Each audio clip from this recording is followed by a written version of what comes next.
Okay, so let's begin our fourth part, that is reports and indices. Okay, in this we are going to deal topic by topic. NCRB 2022 reports on crime in India have been published, and that is National Crime Records Bureau has released its annual report, that is national report.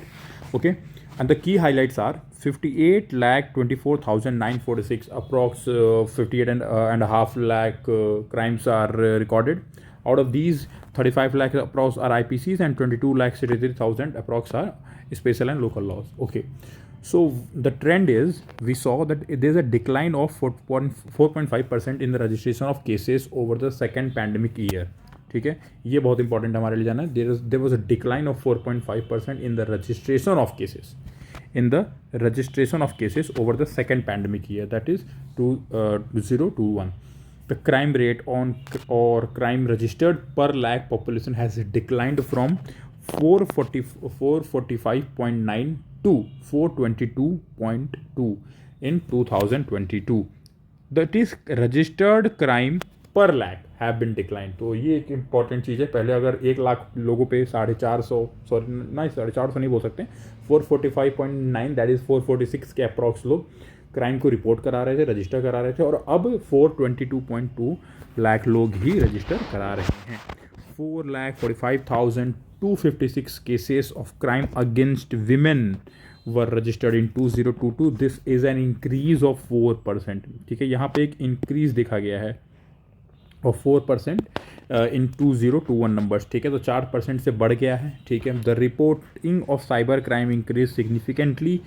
Cyber crime तो देखो obviously ये आपके दिमाग में हमेशा रहना चाहिए कि साइबर क्राइम से एक लेटेस्ट क्राइम है और ये डिजिटल और टेक बेस्ड क्राइम है, तो इसकी जो तादाद होगी वो बढ़ेगी.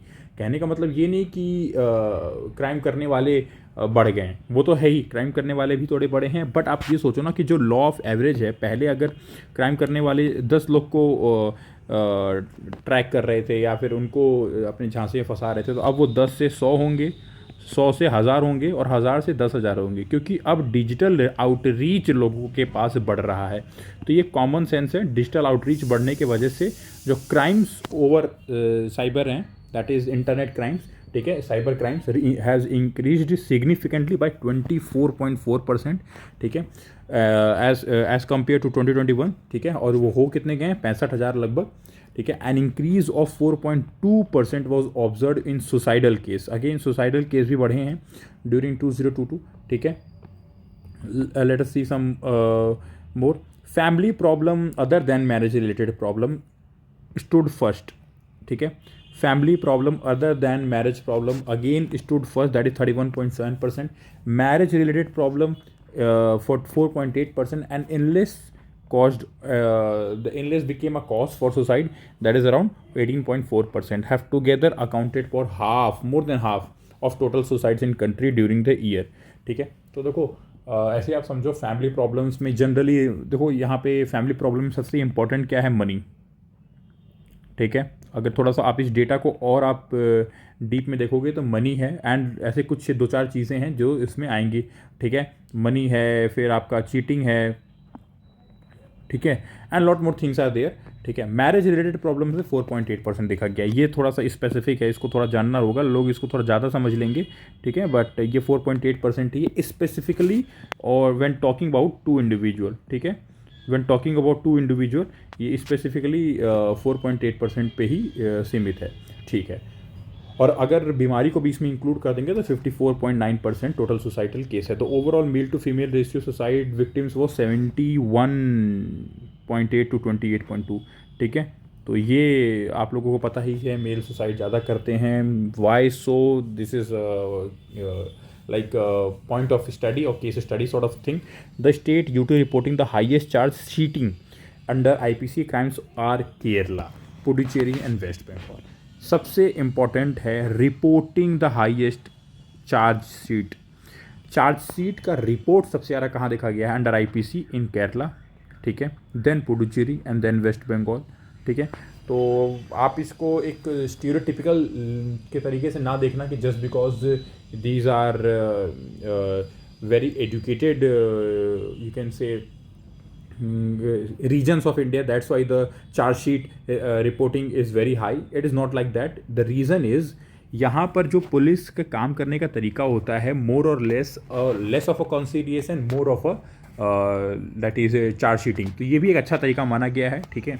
और नॉर्थ इंडिया में जनरली देखा जाता है कॉन्सिलिएशन करा के चीज़ों को मतलब मध्यस्थता करा के चीज़ों को सही करने की कोशिश करी जाती है।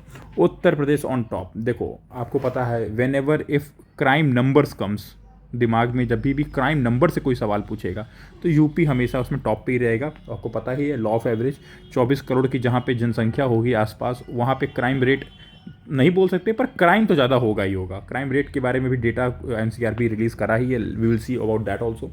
With 14,247 cases in 2022 Delhi registered highest rates of crime. Rate है देखो, rate of crimes against women in the country at 144, way above the country's average। तो आपको पता ही है दिल्ली को क्राइम कैपिटल कहते हैं, which is not very good, but against women Delhi is very unsafe city, आपको पता ही है। दैट इज टू जहाँ पे हाईएस्ट रेट ऑफ क्राइम देखा गया है, ठीक है। सच केसेस इन, और उत्तर प्रदेश टॉप पे है। टॉप पे क्यों है? टॉप पे इसलिए है क्योंकि वहाँ पे सबसे ज़्यादा केसेस हैं। Such cases in the national capital stood at 14,277 in 2022 and 10,093 in 2020। The official data showed, ठीक है। In the absolute number Uttar Pradesh registered maximum number of IRs in cases of crime against women, followed by Maharashtra, Rajasthan, West Bengal, Madhya Pradesh. आगे इसको भी आप population wise ही देख सकते हो। उत्तर प्रदेश के बाद महाराष्ट्र है, ठीक है। महाराष्ट्र के बाद राजस्थान वेरी नियर, उसके बाद waste Bengal and then Madhya Pradesh. आप सोचोगे सर अगर पॉपुलेशन के हिसाब से बोल रहे हो तो फिर बिहार भी होना चाहिए। अगेन वहाँ पे देखो एक चीज़ थोड़ा सा लैक करती है, दैट इज़ रजिस्ट्रेशन, ठीक है। तो उत्तर प्रदेश में रजिस्ट्रेशन ज़्यादा होता है, ठीक है। These 5 states contributed 50% of the total cases lodged in India last year. 50%, मतलब ऑब्वियसली देखो 65,000, ये 45,000, ये 45,000, ये 34,000, ये 32,000, 2,23,000, तो यही सा 5 स्टेट अकेले हैं, ठीक है। Now let us see the food security and nutrition in India. इसके भी एक रिपोर्ट पे हम लोग प्रॉपर ध्यान देते हैं। Food security and nutrition in India 2023। The food and agriculture organization FAO, इसका हेडक्वार्टर कहाँ है बताइए आप? चलो मैं ही बता देता हूँ, इटली में है। इसको याद करने का तरीका क्या है? Italian food. आपको पता है इटालियन फूड बहुत ज़्यादा फेमस होता है। इटालियन पिज़्ज़ा कह लो, फिर चाहे आप सिजलर कह लो या फिर पास्ता कह लो, और वेरी फेमस, ठीक है। तो Italian food are very famous, तो आप वहाँ से आइडिया लगा सकते हो। Food and agriculture organization of the united nation launch the regional overview of food security and nutrition 2023 statistics and trends. देखते हैं इसको की highlights of the report. 74.1% of Indians were unable to afford a healthy diet. भाई साहब 74.1% of Indians were unable to afford a healthy diet in 2021, ठीक है। और ये 2020 में 76 था। चलो 2% की गिरावट आई, ये अच्छी चीज़ है। और पाकिस्तान में ये हालत और ख़राब है, 82.2% could not afford on, and Bangladesh में 66, ये तब भी ठीक है as compare to India and Pakistan. The population face difficulties in finding healthy food, ठीक है।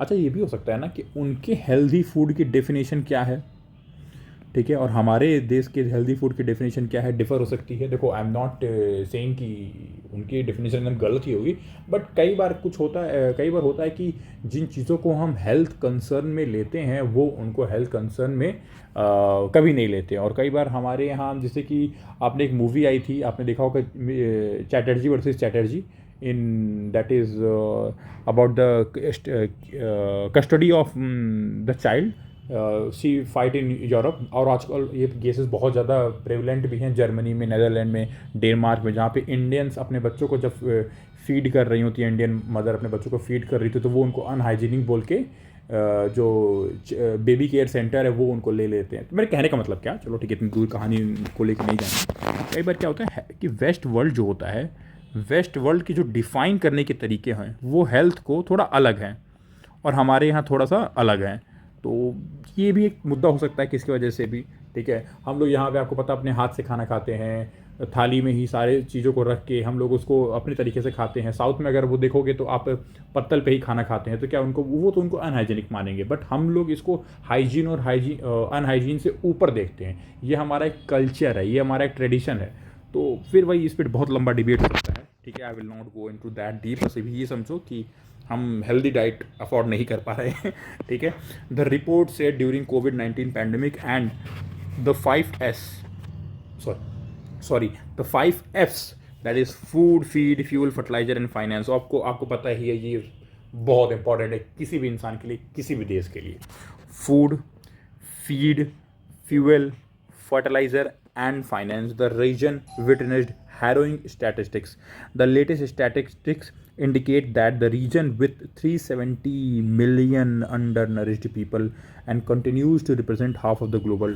भाई साहब, this is way too much. मतलब आप सोचो इंडियन सब कॉन्टिनेंट में आप देखोगे कि हाफ ऑफ द ग्लोबल जो अंडर नरिश्ड हैं वो यहीं रह रहे हैं।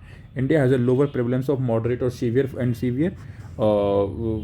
अच्छा ये इंपॉर्टेंट है, ठीक है। जैसे कि अगर आप ये देखोगे, India has a lower prevalence of moderate और severe food insecurity compare to the world.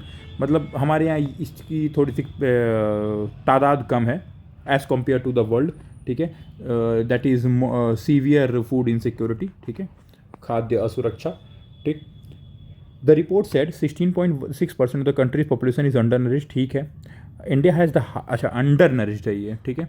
India has the highest prevalence of low birth weight in region, that is 27.4 followed by Bangladesh and Nepal, ठीक है।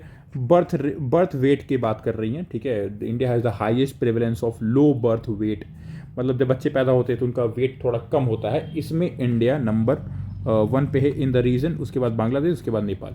वर्ल्ड मलेरिया रिपोर्ट को देखते हैं, इसको कौन publish किया? WHO ने पब्लिश किया, ठीक है।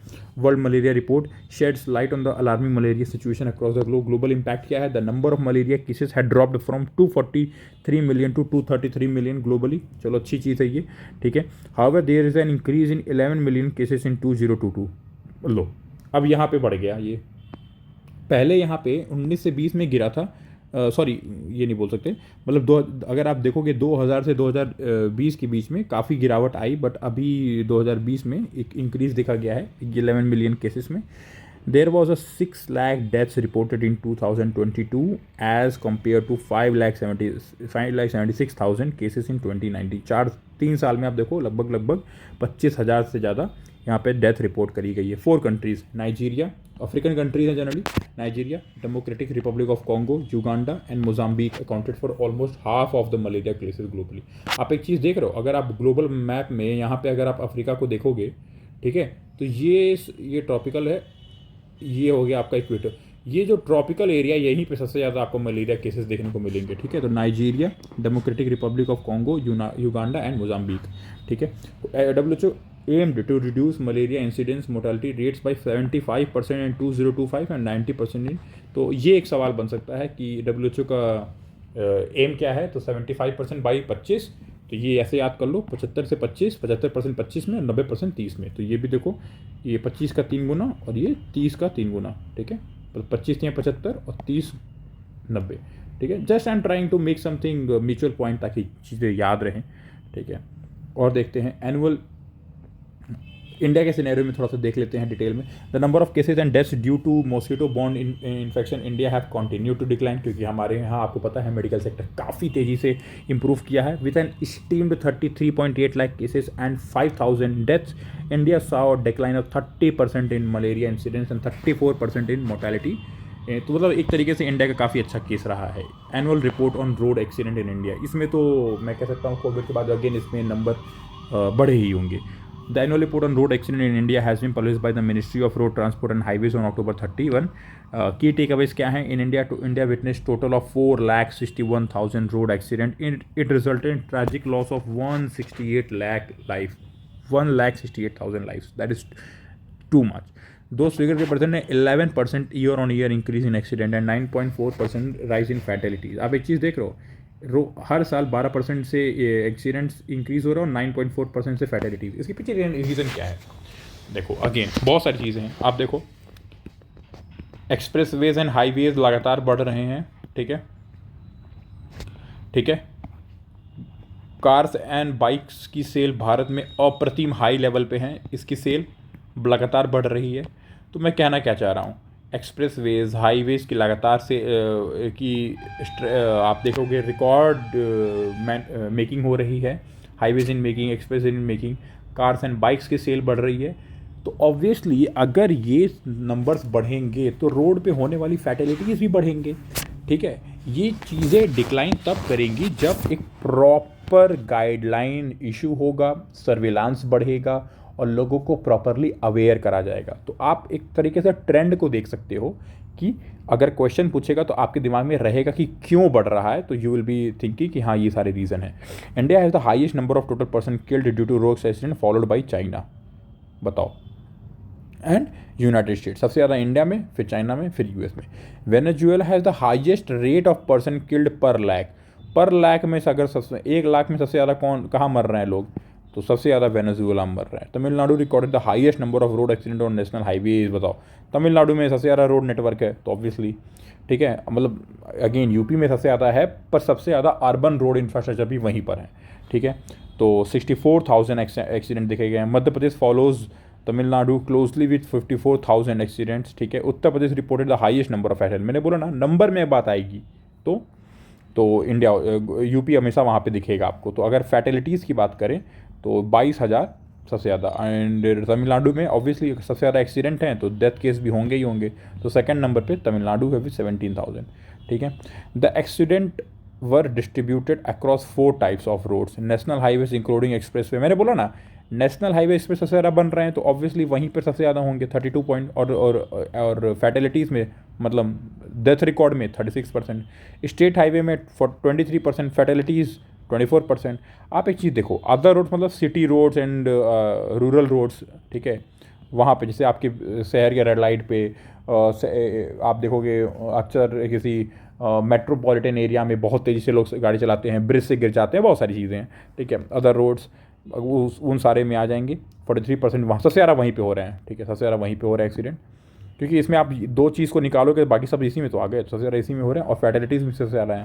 ठीक है, young adult mostly between 18 to 45 years old comprising significant portion accounting for 66.5% of road accident victims. अब बताओ क्यों नहीं होंगे, जब सबसे ज़्यादा गाड़ी यही चला रहे हैं, सबसे ज़्यादा कार यही चला रहे हैं, सबसे ज़्यादा बाइक यही चला रहे हैं, सबसे ज़्यादा यही लोग सड़क पर हैं, सबसे ज़्यादा यही लोग इकोनॉमी में कंट्रीब्यूट कर रहे हैं, सबसे ज़्यादा दिक्कत भी तो इन्हीं को फेस करनी पड़ेगी।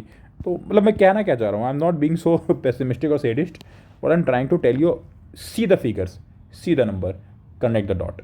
ठीक है, Brasilia declaration on road safety, ये एक याद कर लो आप, ब्राज़ील में एक डिक्लेरेशन हुआ था रोड सेफ्टी पे। The declaration was signed at the second global high level conference on road safety.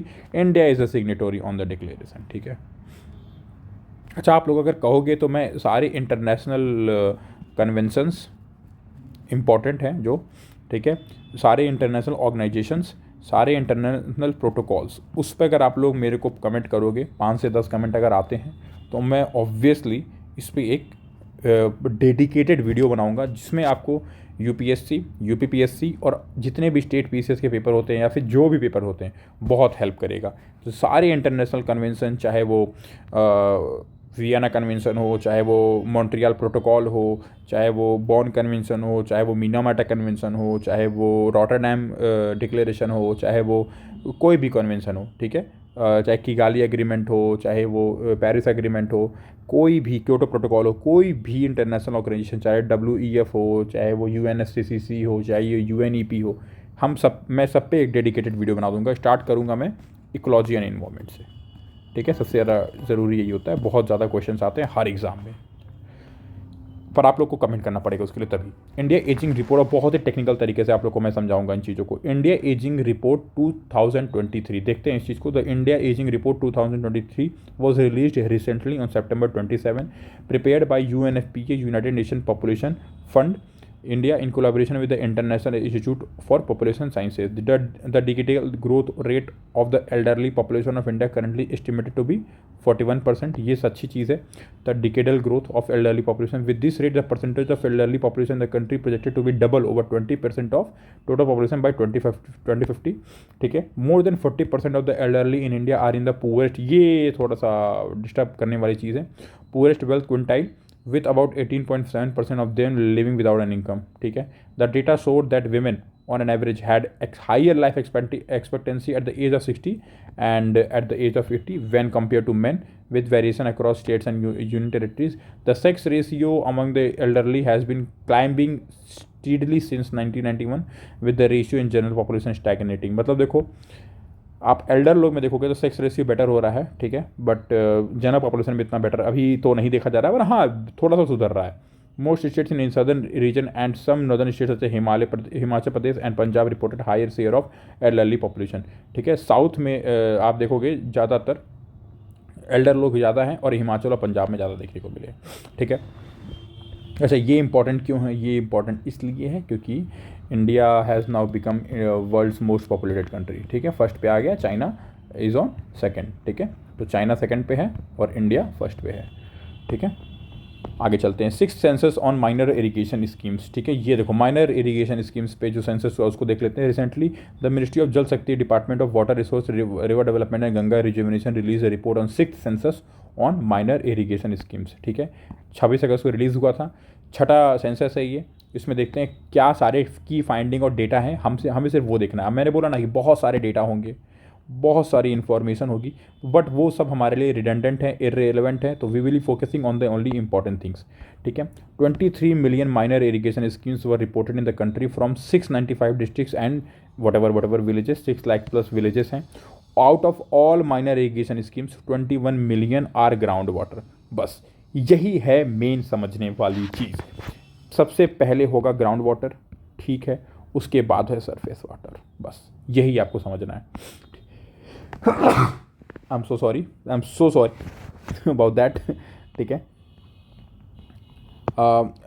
Dug well has the highest amount of share in the total number of MI schemes, followed by the shallow tubewell, medium tubewell and deep tubewell. ये थोड़ा सा important. Dug well has highest amount of share in the total number of MI schemes, that is minor irrigation schemes. मतलब आप देखो जो खुदाई करके जो पानी निकालते हैं, ठीक, जैसे कुआं कह लो, सबसे ज़्यादा नंबर 1 पे वो हैं. उसके बाद शैलो ट्यूबवेल. ठीक है, ट्यूबवेल से आप लोगों को पता है. उसके बाद मीडियम ट्यूबवेल, तो ये है हमारा. और उसके बाद ऑब्वियसली डीप ट्यूबवेल, क्योंकि वो थोड़ा सा ज़्यादा खर्चीला होता है. Uttar Pradesh possesses the largest number of MI scheme. Obviously सबसे ज़्यादा इरिगेशन वहीं होती है, सबसे ज़्यादा कृषि वहीं होता है, सबसे ज़्यादा खेती योग्य भूमि भी वहीं पर है, तो वहीं होगा. 17.2%, फॉलोड बाई महाराष्ट्र. ठीक है, फॉलोड बाई महाराष्ट्र. मध्य प्रदेश 9.9% और Tamil Nadu 9.1%. There has been increase about 1.42 million in MI schemes with their number standing at 23.1 million during 6th MI census as compared to. मतलब देखो थोड़ा सा नंबर बढ़ गया, 2 मिलियन से, 2 मिलियन नहीं 1.42 मिलियन से संख्या बढ़ी है. Maharashtra is leading state in the dug wells. देखो कुआं सबसे ज़्यादा महाराष्ट्र में देखा गया है, dug well, surface flow and surface. Uttar Pradesh और कर्नाटक और पंजाब में आप देखोगे शैलो ट्यूबवेल और मीडियम ट्यूबवेल और डीप ट्यूबवेल सबसे ज़्यादा है. ठीक है, तो कुएँ वाली जो चीज़ है वो आपको क्योंकि देखो यार यहाँ पे पानी है ना, उत्तर प्रदेश में पानी है, तो उनको कुआं खोदना ही नहीं है, सिंपल सी चीज़ है. NIRF India ranking recently on June 5. देखो इसमें ना मैं आपको सिर्फ 5 चीज़ें बताऊंगा. 5 चीज़ें वही इंपॉर्टेंट है. नंबर 1 ओवरऑल इंस्टीट्यूट में IIT मद्रास होगा. देखो मैंने बोला ना, IIT मद्रास नंबर 1 इंस्टीट्यूट में रहेगा ओवरऑल कैटेगरी में. ठीक है, 5th कॉन्सिक्यूटिव, 5 साल से लगातार है, तो यही रहेगा ही, इसमें कुछ याद ही नहीं करना है. ठीक है, IIT मद्रास ओवरऑल में नंबर 1 रहा. ठीक है, Indian institute of science Bengaluru, ये देखो हमेशा यूनिवर्सिटी में रहता है, फिर से यूनिवर्सिटी में ही रहेगा. ठीक है, 8 साल से लगातार ये टॉप पे है. 8 साल से ये लगातार ये यूनिवर्सिटी टॉप पे है. ठीक है, DU वगैरह कहीं है ही नहीं. IIM अहमदाबाद ऑब्वियसली मैनेजमेंट में ये टॉप पे रहेगा. सब चीज़ें सिंपल है, ये टॉप पे रहेगा. ऑब्वियसली मेडिकल में कौन टॉप पे रहेगा? एम्स दिल्ली रहेगा टॉप पे. अब है फार्मास्यूटिकल में, तो यहाँ पे रहेगा NIPER, national institute of pharmaceutical education and research, NIPER, Hyderabad. तो ये आपको इंपॉर्टेंट है, ये देखने वाली चीज़ है. ठीक है, ये आपको देखने वाली चीज़ है. ठीक है, tops the ranking in pharmacy for the first time pushing Jamia Hamdard to second slot. मैंने बोला ना ये देखने वाली चीज़ है. जामिया सेकंड आ गया. मिरांडा हाउस अगेन ये हमेशा टॉप में रहता है. किस बात पे? कॉलेज में. ये DU का एक कॉलेज है, हमेशा टॉप पे रहता है. अगर कॉलेज की बात करेंगे तो यही टॉप पे रहता है. ठीक है, IIT रुड़की अब एक थोड़ा सा ये आप याद रखना, क्योंकि देखो IIT रुड़की ना आर्किटेक्चर में फर्स्ट आया है. ठीक है, तो 3 साल से इसको काउंटिंग करी जा रही है और तीनों साल से ये फर्स्ट पे है. तो मैंने बोला ना कि देखो, फिर से रिपीट कर लेते हैं। ओवरऑल में मद्रास, आईआईटी मद्रास, सिर्फ यूनिवर्सिटीज़ की बात करोगे तो institute of science Bangalore, IIM Ahmedabad management में ये, और अगर मेडिकल की बात करोगे तो आपका एम्स, और अगर फार्मेसी की बात करोगे तो नाइपर हैदराबाद, जिसने जामिया हमदर्द को सेकंड भेज दिया। कॉलेज में हमेशा मिरांडा, आर्किटेक्चर में हमेशा रुड़की, बदलता नहीं है ये टॉप वाला। और N L S I U आपको पता ही है, बैंगलोर वो लॉ में रहता ही है हमेशा फर्स्ट, कुछ नया नहीं है, कुछ भी नया नहीं रहा। ठीक है, बस वही वो फार्मेसी वाला आपको देखना नहीं पर। ठीक है, टॉप 3 इंस्टीट्यूशन ओवरऑल कैटेगरी में देख लेते हैं। तो मैंने बोला मद्रास पहले पे, फिर आपका आईआईटी बेंगलोर और फिर उसके बाद आईआईटी दिल्ली। ठीक है, तो ये ओवरऑल कैटेगरी में था। फूड सेफ्टी इंडेक्स आया, इसमें भी आपको 2-3 चीज़ें इंपॉर्टेंट है। अच्छा, किसने रिलीज़ किया? Obviously health and family welfare करेंगे। ठीक है, फूड एंड कंज्यूमर ने नहीं किया है, तो कंफ्यूज मत होइएगा। ऑप्शन में अगर आता है फूड एंड कंज्यूमर तो आप उसको गलत मार के आइएगा। तो किसने किया है? हेल्थ एंड फैमिली वेलफेयर ने किया है इसको रिलीज़। ठीक है, किसके साथ किया है? Release the 5th state food safety index. ठीक है, ऑन द इक्वेशन ऑफ, हाँ, किस वर्ल्ड फूड सेफ्टी डे पे किया है, ये ज़्यादा इंपॉर्टेंट है हमारे लिए। और ये कब पड़ता है? 7 जून को। कैसे याद करेंगे? देखते हैं, अगर कुछ बनता है तो उसको करते हैं क्लियर। ठीक है, वर्ल्ड फूड सेफ्टी डे, ठीक है, 7 जून। अरे कहते हैं ना कि 3 जून की रोटी भी ज़रूरी है, तो देखो जून से आप मतलब माता लोग घर में बोलती रहती हैं कि 3 जून से खाना नहीं खाए हो, मतलब जून मतलब टाइम, तो वहाँ से आप कंपेयर कर सकते हो। 7 को आपको निकालना पड़ेगा वर्ल्ड, 1 2 3 4 5 6 7। ठीक है, यहाँ से आपको निकालना पड़ेगा वर्ल्ड, अगेन कुछ सोचना पड़ेगा। तो 7 फॉर अ वीक, हाँ, लो हो गया। एक हफ्ते में 7 दिन होते हैं। 7 जून की रोटी, 7 जून को वर्ल्ड फूड सेफ्टी डे। देखो, मैं कुछ भी कहानी बनाता हूँ, ठीक है, ये इवेंचुअली आप लोग को भी हेल्प करेगा। क्यों हेल्प करेगा? क्योंकि आप इस चीज़ को समझो, ये इसलिए हेल्प करेगा क्योंकि यही कहानियाँ आपको एग्ज़ाम में हेल्प करेंगी आपको आंसर फाइंड आउट करने में। ठीक है, जब ऐसे चार डेट दिए रहेंगे सामने, चारों डेट के 4 रीज़न दिए रहेंगे, तो आप कैसे इसको मैच करोगे? तो वहीं पे दिमाग ख़राब हो जाता है, तो ऐसे कुछ याद करना पड़ता है आपको। ठीक है, वर्ल्ड फूड सेफ्टी डे, ठीक है, released by food safety standards. तो हाँ, यही बोला था ना कि किसने रिलीज़ किया है, तो health and family welfare ministry ने, और फूड सेफ्टी FSSAI फसाई ने इसको रिलीज़ किया है। ठीक है, अच्छा, इसमें देख लेते हैं चीज़ क्या है। सबसे ज़्यादा नंबर 1 पे कौन रहा है फूड सेफ्टी में? जम्मू कश्मीर, दिल्ली एंड चंडीगढ़। ठीक है, अगर यूनियन टेरेटरीज की बात करेंगे तो जम्मू कश्मीर, दिल्ली एंड चंडीगढ़। ठीक है, अगर स्मॉल स्टेट में बात करेंगे तो गोवा, मणिपुर, सिक्किम, और लार्ज स्टेट ज़्यादा इंपॉर्टेंट है तो केरला, पंजाब और तमिलनाडु। ठीक है, ये हमें याद करना पड़ेगा। जस्टिस रिपोर्ट भी आई थी 2022 में। ठीक है, मुझे लगता है कि इतना इंपॉर्टेंट नहीं होगा, बट इसको देख लेते हैं। Justice report ranks police forces of state based on various indicators such as vacancies as against the section strength of personnel. ठीक है, vacancy against the section strength of personnel, representation of women in schedule caste, schedule tribe in communities and so on. तो ये सब चीज़ पे justice report आती है, तो देख लेते हैं। अभी कर्नाटका इसमें टॉप पे रहेगा, मैंने बोला ना कर्नाटक ही रहता है।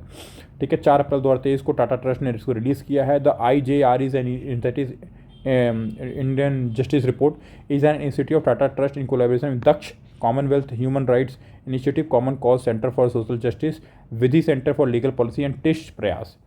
वही Tata institute of social sciences को बोलते हैं।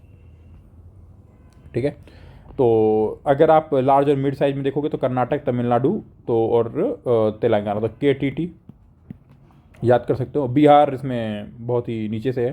ठीक है, और स्मॉल स्टेट में सिक्किम, अरुणाचल एंड त्रिपुरा, तो आपको याद करना पड़ेगा SAT। ठीक है, all India survey on higher education, ये इंपॉर्टेंट है। इसमें की फाइंडिंग क्या होगी? द टोटल इन्वायरमेंट रेशियो हमारा बढ़ा है। मैंने बोला ना, ये सब चीज़ें बढ़ेंगी जैसे जैसे चीज़ें डेवलप करेंगी, और काफ़ी ज़्यादा संख्या बढ़ी है, 3.85 करोड़ से 4.13। फीमेल एनरोलमेंट भी बहुत ज़्यादा बढ़ा है। ठीक है, 1.88 करोड़ से सीधे 2.01 crore. The percentage of female enrolment to total enrolment has also increase 45% से 49%।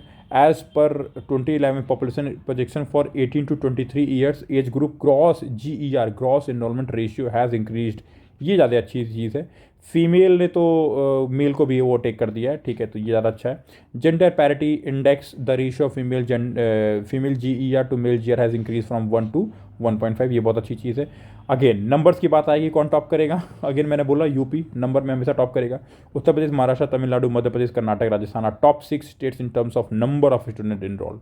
ठीक है, number of institution, highest number of universities in Rajasthan 92 है, उसके बाद उत्तर प्रदेश 84 है और इसके बाद गुजरात 83 है। Top 8 district with highest number of colleges, इसमें बैंगलोर अर्बन है, फिर जयपुर है, फिर हैदराबाद है, पुणे, प्रयागराज है। तो यूपी में प्रयागराज है, ठीक है। अब फॉरेस्ट रिपोर्ट देख लेते हैं। फॉरेस्ट रिपोर्ट एक नई आने वाली है, तो ये भी बहुत इंपॉर्टेंट है कि आप लोग को वो भी देखना पड़ेगा। तो फॉरेस्ट रिपोर्ट में सबसे सिंपल हम लोग आके देखते हैं। हाँ, 20 की फाइंडिंग क्या है, टोटल फॉरेस्ट जो कवर है वो हम लोग का बढ़ गया है कितना, 1540 किलोमीटर से, ठीक है, ठीक है। अभी हमारे पास कितना हो गया, 713,789 kilometre square. The total forest cover 21% था टोटल जोग्राफिकल एरिया का, और 21.71%, और पहले कितना था, 21.6.7%। तो थोड़ा सा माइन्यूट इंक्रीज़ हुआ है, ठीक है। ऐसे ट्री कवर भी इंक्रीज़ हुआ है, ठीक है। मध्य प्रदेश लार्जेस्ट फॉरेस्ट कवर है। अगर परसेंटेज वाइज बात करोगे तो परसेंटेज वाइज में तो मध्य प्रदेश नहीं होगा, ठीक है, कोई छोटा प्रदेश होगा। मैं आपको हिंट दे देता हूँ, नॉर्थ ईस्ट का है वो, आप बताओ कौन सा है, ठीक है। कमेंट सेक्शन में आप इसको आंसर दो, परसेंटेज वाइज सबसे ज़्यादा कहाँ पर है, कमेंट करिए आपने, ठीक है। नॉर्थ ईस्ट का वो स्टेट है। Madhya Pradesh has the largest forest cover, state showing highest increase. सबसे ज़्यादा बढ़ा कहाँ पे, तो आंध्रा में सबसे ज़्यादा बढ़ा है, तेलंगाना में सबसे ज़्यादा बढ़ा है, और उड़ीसा में। एक तरीके से सारे पड़ोसी राज्यों में तेज़ी से बढ़ा है, ठीक है। देखो, very dense forest, moderately dense forest, open forest, total forest. तो आप देखो ये सारे एरिया, इतना हमको नहीं याद रखना है, ठीक है। हाईएस्ट फॉरेस्ट कवर सबसे ज़्यादा एमपी में है, फिर अरुणाचल प्रदेश में है, फिर छत्तीसगढ़ में है, उड़ीसा में, महाराष्ट्र में। फॉरेस्ट कवर एज परसेंटेज जा ही गया इसमें आंसर, मिजोरम, ठीक है, देन अरुणाचल प्रदेश, मेघालय, मणिपुर। आप देख रहे हो, जब फॉरेस्ट कवर एज परसेंटेज की बात होगा तो नॉर्थ ईस्ट ही टॉप पे रहता है, सबसे ज़्यादा मिजोरम में, बहुत अच्छी चीज़ है। उसके बाद आपका अरुणाचल प्रदेश है, फिर मेघालय, मणिपुर, नागालैंड। तो इसको याद कर लेते हैं, MAMMN। तो मैम ना मतलब नो, मैम नो, ठीक है, मैम नो। और ये ए जो है, मैंने बोला ना, इस सब के साथ नॉर्थ ईस्ट में, तो ये आंध्र से मत कंफ्यूज होना, ठीक है।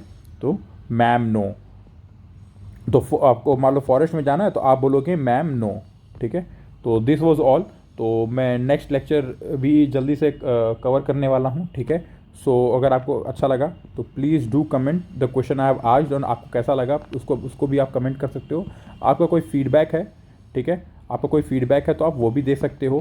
Please like the video, share it, and please subscribe and hit the bell icon. Thank you so very much. जय हिंद।